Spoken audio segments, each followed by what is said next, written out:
falar agora sobre o cenário do setor de transportes aqui no nosso país. Para a Marco Polo, que fabrica carrocerias para ônibus, os desafios incluem juros elevados, que a gente tem acompanhado por aqui, crédito restritivo. Vamos entender um pouquinho mais sobre esse cenário agora com o CEO da Marco Polo, André Vidal Armaganian, que está presencialmente com a gente no nosso estúdio. Bem-vindo, André. Obrigada por conversar com a gente e por vir presencialmente. Muito obrigado, Muriel. Prazer estar aqui contigo e com a sua audiência. Prazer é nosso em te receber. Até queria entender um pouco sobre esse cenário, porque a gente sabe que a Marco Polo ampliou o market share para 48,3%, só que viu as margens aí serem pressionadas. O que é mais importante hoje, na sua avaliação, para a companhia? É ganhar a participação do mercado ou então preservar uma rentabilidade? Os dois pontos são muito relevantes para nós. A empresa tem olhado muito para market share, para recuperação de market share. A gente perdeu algum market share no passado recente e a gente não quer perder essa posição de liderança que a empresa tem, mas a rentabilidade, Muriel, é algo que a gente construiu no decorrer dos anos. A gente transformou, parte da transformação da Marco Polo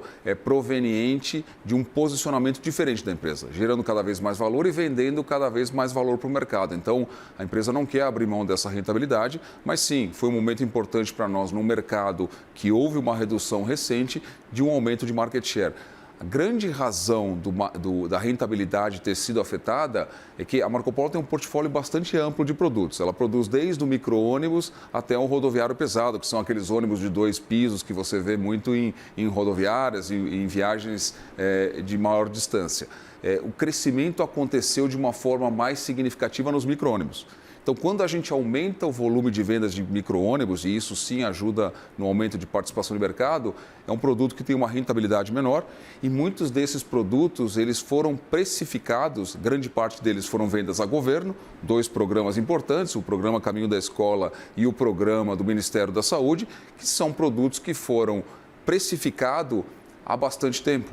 E depois da sua precificação, a gente teve o período de guerra, a gente teve o aumento do custo do diesel. Então, tudo isso impactou, e principalmente no caso de um fabricante, a novos materiais. Materiais que dependem do petróleo, provenientes do petróleo, sofreram um aumento de custo e isso impactou a rentabilidade da empresa. Então, são 2 fatores muito importantes.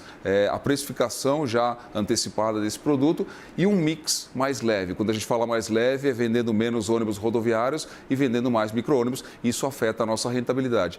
E mais um tema que também, de certa forma, impacta a rentabilidade são as operações no exterior. A empresa, fora a sua operação no Brasil, ela tem fábricas em 6 países. Eu vou até comento aqui, são Argentina, Colômbia, México, África do Sul, China e Austrália. E estas operações, principalmente a operação do México, a operação da Argentina, tiveram resultados menores, o que impactaram também a nossa rentabilidade. Perfeito. E aí você falava sobre o crescimento também, em grande parte por causa de programas governamentais. Até aproveito para te perguntar se vocês enxergam um caminho aí de talvez continuar crescendo, mas também por programas privados, não só governamentais. Como é que vocês enxergam isso? A empresa, uma ótima pergunta, a empresa no tempo, ela realmente diminuiu a sua dependência de programas do governo. Isso foi um movimento que a gente fez e a gente vem trazendo isso para o mercado de forma consistente. A menor necessidade de volumes provenientes do governo para termos vendas importantes. O que aconteceu foi uma combinação de fatores. Quando você tem muito volume, o programa Ministério da Saúde é um novo programa que foi criado que nos deu 1.500 ônibus. É um volume expressivo. Então, quando você tem um programa de alta expressividade, foi uma transição importante. Esse é um programa que acontecia através de vans e agora se utiliza também ônibus para a venda desses programas. Então, quando esse programa surge de forma relevante e o segmento de ônibus rodoviários e urbanos tem uma diminuição de volume, a representatividade aumenta muito. Mas na nossa história e na diversificação tanto de produtos como geografias, a empresa se mantém independente de programas de governo para manter essa relevância de forma contínua nos distintos ciclos econômicos. E vocês falam até em uma recomposição gradual aí das margens para esse segundo semestre. Como é que vocês pretendem fazer isso com esses desafios que estão surgindo? É melhora de mix, é ganho das operações internacionais. A gente sabe que existe uma sazonalidade no setor. O setor, principalmente rodoviário, é um setor que tem normalmente um final de ano bastante movimentado. Período de férias, onde as pessoas retornam, as famílias voltam às suas casas. E é ali que a gente sabe que nós temos um produto que se diferencia muito. A empresa focou durante anos no desenvolvimento de produtos cada vez de maior valor agregado. E são produtos que trazem maior conforto, maior segurança, melhor custo custo operacional para os nossos operadores e, ao mesmo tempo, melhor rentabilidade para a empresa. Então, o que a gente enxerga foi a fortaleza do micro-ônibus no primeiro momento e agora um crescimento importante para nós, ou seja, ao menos uma visão da empresa de que a gente pode ter um crescimento no segmento rodoviário e também uma recuperação do setor urbano. O segmento de ônibus urbanos ele vem sendo afetado durante os anos. A gente teve recentemente no Congresso a aprovação do Marco Legal do Transporte Público. Esse é um programa que traz muito mais previsibilidade, segurança jurídica, uma melhor definição e distinção entre tarifa pública, que é o que o cliente, o passageiro paga, e a tarifa técnica, que é o que o operador recebe. Tudo isso cria um entorno mais positivo para se criar um programa mais sustentável também no transporte urbano, que está sofrendo muito. Foi impactado pelo diesel, é impactado por demais custos que surgem na operação.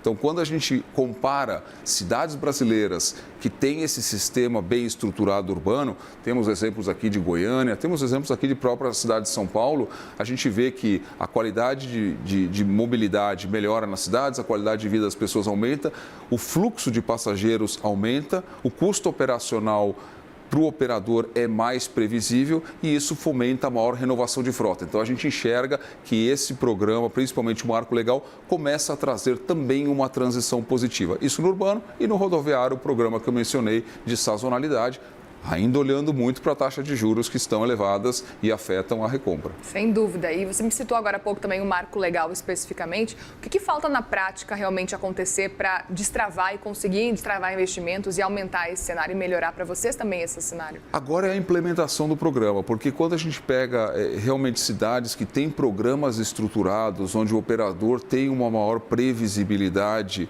dos seus custos, e eu falo muito em operador, que é o nosso cliente direto, mas quando você olha o passageiro, também existem regras importantes de melhoria de níveis de serviços do operador ao passageiro. Então, isso também gera um movimento positivo.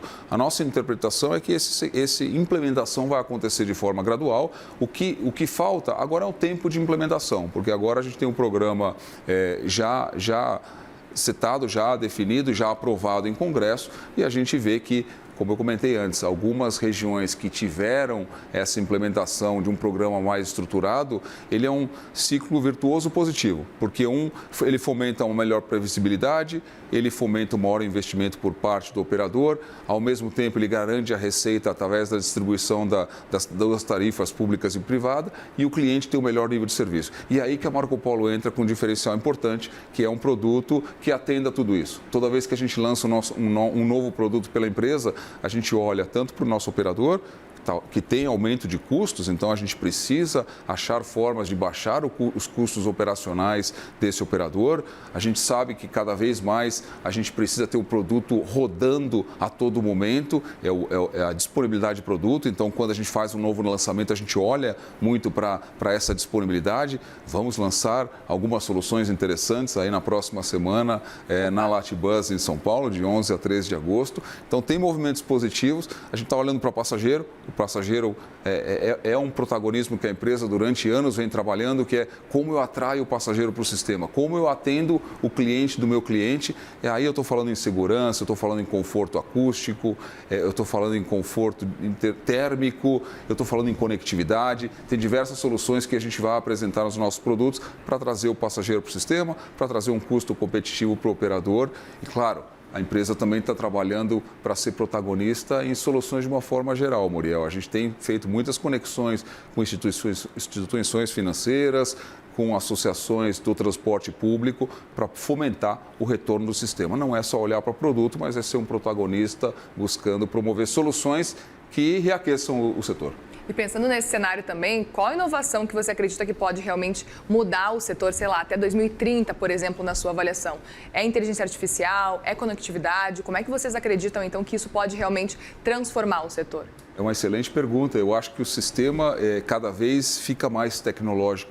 Os ônibus é um exemplo muito positivo e simples de ser feito, um comparativo dos automóveis. como eles deixaram de ser apenas mecânicos e viraram sistemas tecnológicos que trazem conectividade, que melhoram, reduzem o tempo de manutenção, que trazem preditividade para eventuais problemas que vão acontecer. A nossa visão para o setor é que realmente a tecnologia ela vai ser extremamente importante em duas pontas. No produto, como aconteceu nos automóveis, cada vez mais conectados e trazendo mais informações para o operador e conveniência para o passageiro, sistemas de comunicação, entendimento das rotas, disponibilidade de produto.